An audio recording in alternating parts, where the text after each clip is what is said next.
નમસ્કાર દર્શક મિત્રો, હું જપન શાહ, કાનમ એક્સપ્રેસ ન્યૂઝમાં આપનું સ્વાગત છે। જોઈએ આજના મુખ્ય અને મહત્વના સમાચાર। છોટાઉદેપુર જિલ્લાના દિગ્ગજ નેતા મોહનસિંહ રાઠવા પંચમહાભૂતમાં વિલીન, હજારો લોકોએ ભીની આંખે આપી અંતિમ વિદાય। પરિવારજનો, રાજકીય આગેવાનો, વિવિધ પક્ષોના કાર્યકરો, અધિકારીઓ અને જિલ્લાના નાગરિકોએ ભીની આંખે તેમને અંતિમ વિદાય આપી હતી। છોટાઉદેપુર જિલ્લાના લોકલાડીલા અને પીઢ રાજકારણી પૂર્વ વનમંત્રી તેમજ પૂર્વ ધારાસભ્ય મોહનસિંહ છોટુભાઈ રાઠવા આજે પંચમહાભૂતમાં વિલીન થયા। તેમની અંતિમ યાત્રા આજે સાંજે 4:50 વાગ્યે તેમના નિવાસસ્થાનેથી નીકળી હતી, જેમાં મોટી સંખ્યામાં લોકો ઉમટી પડ્યા હતા। પરિવારજનો, રાજકીય આગેવાનો, વિવિધ પક્ષોના કાર્યકરો, અધિકારીઓ અને જિલ્લાના નાગરિકોએ ભીની આંખે તેમને અંતિમ વિદાય આપી હતી। મોહનસિંહ રાઠવાએ 5 દાયકાથી વધુ સમય સુધી છોટાઉદેપુરના રાજકારણમાં સક્રિય અને પ્રભાવશાળી ભૂમિકા ભજવી હતી। તેઓ લાંબા સમય સુધી ધારાસભ્ય તરીકે લોકસેવામાં જોડાયેલા રહ્યા હતા અને પોતાની સરળતા, પ્રામાણિકતા તથા જનપ્રત્યેની નિષ્ઠાના કારણે લોકહૃદયમાં વિશેષ સ્થાન મેળવ્યું હતું। પ્રજાના પ્રશ્નોના નિરાકરણ માટે તેઓ હંમેશા લોકોની વચ્ચે રહી કાર્યરત રહ્યા હતા। તેમના નિદાનના સમાચારથી સમગ્ર જિલ્લામાં શોકનું મોજું ફરી વળ્યું હતું। આજે તેમના અંતિમ દર્શન અને અંતિમ વિદાય માટે મોટી સંખ્યામાં લોકો ઉપસ્થિત રહ્યા હતા। અનેક રાજકીય આગેવાનો, સામાજિક સંસ્થાઓ અને વિવિધ ક્ષેત્રના લોકોએ તેમને ભાવભીની શ્રદ્ધાંજલિ અર્પણ કરી હતી। મોહનસિંહ રાઠવાનું નિધન માત્ર તેમના પરિવાર માટે જ નહીં, પરંતુ સમગ્ર છોટાઉદેપુર જિલ્લા માટે એક અપૂર્ણીય ક્ષતિ છે। તેમની લોકસેવા, સાદગી અને જનકલ્યાણ માટેનું સમર્પિત જીવન હંમેશા યાદ રહેશે। જિલ્લાની જનતા તેમના યોગદાનને ક્યારેય ભૂલી શકશે નહીં। પાવીજતપુર તાલુકાના ગામ બારના વતની મોહનસિંહભાઈ છોટુભાઈ રાઠવા એમની બાલ્યાવસ્થાથી લઈને આ જીવંત સુધી લોક સેવા માટે જ એમને અર્પણ કરી દીધું। એવું વ્યક્તિત્વ, વિરલ વ્યક્તિત્વ આજે આપણી વચ્ચે રહ્યું નથી, તેનું દુઃખ છે।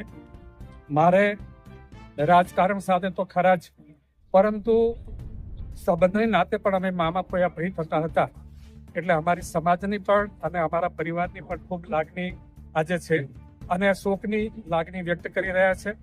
એમને આ વિસ્તારની અંદર આદિવાસીઓ માટે મહિષા બનીને નાના મોટા કોઈ પણ પ્રસંગની અંદર પણ હાજરી આપતા અને જે કંઈક વિસ્તારની અંદર કામ કરવાના હોય, આજે સુખી જળાશય યોજના લોકોને સુખી કરી રહી છે, એ મોહનસિંહ રાઠવા એનો એમાં ફાળો છે એમનો, અને એમના થકી જ આ યોજના પણ બની અને એવું વિરલ વ્યક્તિત્વ આજે ગુમાવ્યું છે। ત્યારે આ વિસ્તારના તમામ આદિવાસી સમાજના આહવા ડાંગથી લઈને આબુ અંબાજી સુધીના આદિવાસી વિસ્તારમાં એમનું વ્યક્તિત્વ હતું અને એમની નામના હતી, અને આ તબક્કે અમે છોટાઉદેપુર તાલુકાના તમામ આગેવાનો એ મોહનસિંહભાઈ રાઠવાને શ્રદ્ધાંજલિ અર્પણ કરીએ છીએ। એમના પવિત્ર આત્માને પ્રભુ ચીર શાંતિ આપે અને એમના પરિવાર ઉપર આવી પડેલી શોકને સહન કરવાની શક્તિ આપે, એ જ ખરા અર્થની શ્રદ્ધાંજલિ છે। અને એમને જે ખોટ છે એ ક્યારેય ખોટ પૂરી શકાય તેમ નથી, એવું આ વ્યક્તિત્વ હતું અને એવા વ્યક્તિત્વને ગુમાવવાનું અમને રજ રહી જાય છે અને એમની ખોટ ક્યારેય પૂરી શકાય નહીં, પરંતુ પરમાત્માને જે ગમ્યું તે કરવું, એમના આત્માને ચીર શાંતિ આપે, એ અમારા સૌના આગેવાનો વતી અને આપ સૌ સમાજ વતી એમને શ્રદ્ધાંજલિ પાઠવી છે। ઓમ શાંતિ। આજે છોટાઉદેપુર જિલ્લાએ એવું વ્યક્તિત્વ ગુમાવ્યું છે, જે ગુજરાતના આદિવાસી વિસ્તારના પૂર્વ પટ્ટીમાં સમાજ સેવામાં અગ્રેસર હોય, રાજનીતિમાં અગ્રેસર હોય એવું પ્રેરણાદાયી નેતૃત્વ એટલે શ્રી મોહનસિંહભાઈ રાઠવા।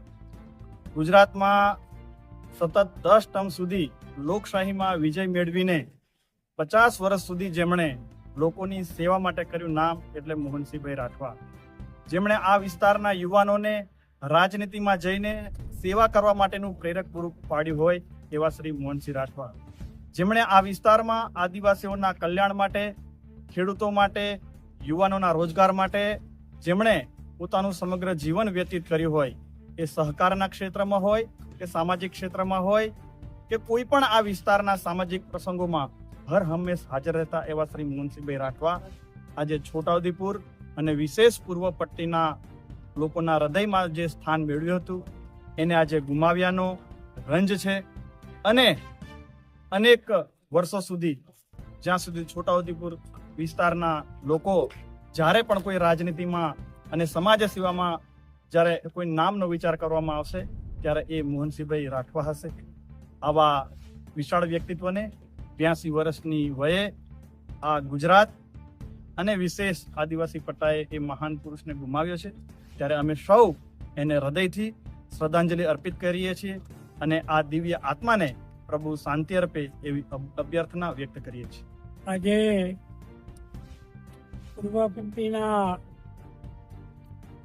આદિવાસી નેતા, પૂર્વ કેબિનેટ મંત્રી, વિરોધ પક્ષના પૂર્વ નેતા અને વિધાનસભામાં 10 ટર્મથી જેને કામ કર્યું છે એવા આદિવાસી ના મસીહા તરીકે જેમનું નામ પણ ગાજતું હતું, એમનું નામ પડે એટલે અધિકારી પણ કામ કરીએ. આટલું વિરલ વ્યક્તિત્વ આપણી પાસે આજે આપણે વિદાય રહી રહ્યું છે. ત્યારે વિધાનસભામાં પણ જ્યારે હું 12મી વિધાનસભામાં ચૂંટાયો ત્યારે એમની પાસે હું શીખવા જતો અને એમનું જે ભાથું છે આદિવાસી સમાજની સેવા કેવી રીતે કરી શકાય, આદિવાસીઓનું ભલું કેવી રીતે થાય, એ એમની પાસે બહુ ટેકનિક હતી અને એ કામથી અમે આગળ વધતા હતા. સુખી ડેમ પણ એનો પુરાવો છે. સુખી ડેમ એટલે આદિવાસીઓ સમાજનું કેટલું બધું મોટું ખેડૂતો માટેનું કામ કહેવાય. વિધાનસભામાં પણ એમાં પ્રશ્નો હતા, એવા પ્રશ્નો પૂછે કે અધિકારીને જવાબ એનો આપવો પડે, મંત્રીને આપવો પડે અને ખૂબ સારું વિરલ વ્યક્તિ વિધાનસભામાં એમને બેસ્ટ એવોર્ડ પણ મળ્યો. આવો આદિવાસીમાં કોઈને મળ્યો નથી અને આવું વિરલ વ્યક્તિત્વ અમારી જોડે નથી. ત્યારે મને અમારા બધા જ આગેવાનોને દુઃખ થાય છે, સમગ્ર સમાજને દુઃખ થાય છે કે આદિવાસીનો એક મસીહા આપણે ગુમાવ્યો છે અને પ્રભુ એમને આત્માને ખૂબ શાંતિ આપે અને એમના કુટુંબ પર આવેલી આપત્તિને દુઃખ સહન કરવાની શક્તિ આપે પરમાત્મા, એવી પ્રભુને પ્રાર્થના કરું છું. આજે પાવીજયપુર તાલુકાના માજી વનમંત્રી અને માજી ધારાસભ્ય, અમારા સૌના વડીલ, આદિવાસી નેતા, આદિવાસી આગેવાન માનનીય મોહનસિંહભાઈ રાઠવા સાહેબના નિધનના પ્રસંગે શ્રદ્ધાંજલિ આપવા માટે અમે લોકો પાવીજયપુર અહીંયા પધાર્યા છે.